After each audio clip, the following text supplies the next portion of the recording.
Ka'bah yang sunyi dari tauhid. Ka'bah berdiri tegak di jantung Mekah, tetapi jantung itu tidak lagi berdetak sebagaimana mestinya. Bangunan tua itu masih dihormati. Orang-orang tawaf mengelilinginya, telapak kaki mereka menggesek pasir yang telah dipadatkan oleh ribuan tahun langkah manusia. Doa-doa dilantunkan, tangan-tangan diangkat, kepala ditundukkan. Dari kejauhan, siapapun akan mengira tempat itu masih menjadi poros ketakwaan. Namun jika seseorang berani mendekat, benar-benar mendekat, ia akan merasakan kehampaan yang aneh, seperti rumah yang megah tetapi tak lagi dihuni oleh pemiliknya. Di dalam Ka'bah, berhala-berhala berdiri rapat. Jumlahnya ratusan. Setiap celah diisi oleh patung, setiap sudut oleh simbol, seakan manusia takut meninggalkan ruang kosong, takut jika ruang itu diisi oleh pertanyaan yang tak sanggup mereka jawab. Hubal berdiri paling menonjol, tangannya terangkat, matanya kosong. Di hadapannya, persembahan diletakkan, darah hewan, perhiasan, kain mahal, dan sumpah-sumpah manusia yang berharap hidup mereka lebih mudah dengan menyuap batu. Naufal bin Qais masuk ke dalam Ka'bah pagi itu dengan langkah berat. Usianya membuat lututnya sering bergetar, tetapi yang lebih memberatkannya adalah perasaan bersalah yang tak pernah benar-benar pergi. Ia ingat kisah yang diceritakan kakeknya, tentang Ibrahim dan Ismail, tentang satu Tuhan, tentang rumah yang dibangun bukan untuk disembah, melainkan untuk menjadi pusat penyembahan. Kita penjaga rumah Allah, kata kakeknya dulu. Kini, Naufal bertanya-tanya, Allah yang mana? Ia menatap Hubal lama sekali. Tak ada rasa takut, tak ada rasa hormat, hanya kebiasaan yang membeku. Jika engkau memang Tuhan, bisiknya, mengapa aku merasa sendirian di hadapanmu?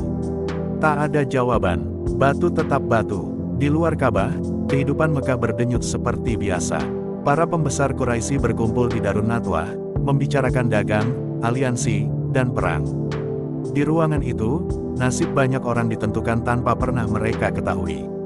Hormati berhala-berhala, kata salah satu dari mereka, suaranya tegas. Selama orang-orang datang untuk menyembah, perdagangan kita aman. Yang lain mengangguk. Bagi mereka, Ka'bah bukan lagi amanah langit, melainkan pusat ekonomi. Tak seorang pun menyebut kebenaran. Tak seorang pun bertanya makna. Zaid, pemuda yang kemarin menyaksikan pertumpahan darah di pasar, berjalan melewati pelataran Ka'bah dengan langkah ragu. Ia membawa unta kecil milik ayahnya, hewan itu sakit, dan keluarganya berharap persembahan kepada berhala bisa mengubah nasib. Ibunya berpesan, dekatkan ia ke Hubal. Minta agar penyakitnya diangkat. Zaid menurut, tetapi hatinya memberontak.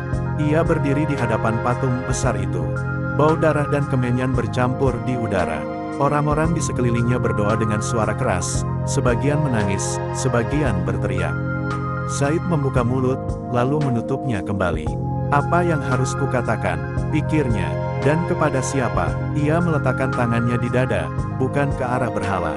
Matanya menatap langit yang hanya terlihat sedikit dari celah atap. Jika engkau ada, bisiknya dalam hati, dan jika engkau mendengar, tunjukkanlah. Ia segera tersentak, kata-kata itu terasa berbahaya. Di Mekah, mempertanyakan berhala sama dengan mengundang masalah. Ia menarik kembali untanya dan pergi, meninggalkan Ka'bah dengan langkah cepat. Di belakangnya, ritual terus berlangsung, seolah tak ada yang goyah. Namun di dalam diri Zaid, sebuah batu telah retak. Salma berjalan terlatih di jalan sempit menuju rumah tuannya. Kendi air yang dibawanya lebih berat hari ini, atau mungkin tubuhnya yang semakin lemah. Ia mendengar suara-suara dari pelataran Ka'bah, doa, teriakan, dan tawa. Banyak yang berdoa, pikirnya. Tapi mengapa hidup kami tak berubah? Ia pernah bertanya itu dalam hati. Saat melihat bayi perempuan dikubur hidup-hidup oleh seorang lelaki yang wajahnya pucat oleh ketakutan akan aib. Salma tidak pernah melupakan suara tangisan yang teredam pasir. Malam itu, ia duduk di sudut rumah, memandangi api kecil di tungku. Di luar, tuannya sedang minum bersama tamu-tamunya. Tawa mereka keras, mabuk mereka pekat. Salma menutup mata. Jika ada Tuhan yang adil, bisiknya lirih, mengapa kami dilahirkan tanpa pilihan? Tak ada jawaban, tetapi untuk pertama kalinya, ia berani bertanya. Di pinggiran Mekah, jauh dari hiruk-pikuk Ka'bah dan pasar, Warakah berjalan sendirian. Ia membawa gulungan kulit tua berisi tulisan-tulisan yang ia kumpulkan dari perjalanan panjangnya. Ia pernah mendengar tentang kitab-kitab langit, tentang nabi-nabi yang mengingatkan manusia ketika mereka tersesat. Ia berhenti di sebuah batu besar dan duduk, memandang ke arah kota. "Rumah Ibrahim," gumamnya, "apa yang telah mereka lakukan padamu?" Angin gurun menyapu wajahnya. Ia membuka salah satu gulungan dan membaca pelan, nyaris berbisik. Kata-kata itu asing bagi Mekah, tetapi terasa hidup. Jika Tuhan itu esa, pikirnya, mengapa manusia memecahnya menjadi ratusan? Warakah tahu jawabannya? Karena satu Tuhan menuntut keadilan. Dan keadilan menuntut perubahan. Malam itu, sebuah ritual besar digelar. Orang-orang Quraisy berkumpul, membawa persembahan terbaik. Obor-obor dinyalakan, bayangan berhala menari di dinding Ka'bah. Para penjaga berdiri tegak, wajah mereka serius, seolah menjaga sesuatu yang rapuh. Naufal ikut berdiri di barisan depan. Ia melakukan semua yang diharapkan darinya, mengatur barisan, mengucapkan doa-doa yang telah dihafalnya sejak kecil, memastikan upacara berjalan sempurna. Namun di dalam dadanya, ada kekosongan yang tak bisa diisi oleh ritual. Ia memandang Ka'bah lama sekali.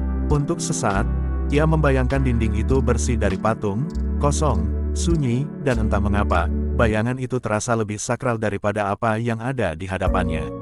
Ia menggeleng cepat, seolah takut pada pikirannya sendiri. "Ini rumah suci," katanya dalam hati. "Dan aku penjaganya." Tetapi siapa yang sebenarnya ia jaga? Di atas langit Mekah, bintang-bintang tetap setia pada lintasannya. Mereka tak peduli pada berhala atau manusia. Mereka bersaksi dalam diam. Di kota itu, banyak yang berdoa, banyak yang bersumpah, banyak yang berharap. Namun hanya sedikit yang berani jujur pada dirinya sendiri, bahwa semua ini terasa salah. Ka'bah masih berdiri. Berhala masih disembah, zaman jahiliyah masih berkuasa. Tetapi di celah-celah keramaian, di hati-hati yang gelisah, ada sesuatu yang mulai bergerak, perlahan, hampir tak terasa. Seperti malam yang terlalu sunyi. Seperti udara yang menahan napas. Seolah dunia sedang menunggu sesuatu yang belum bernama.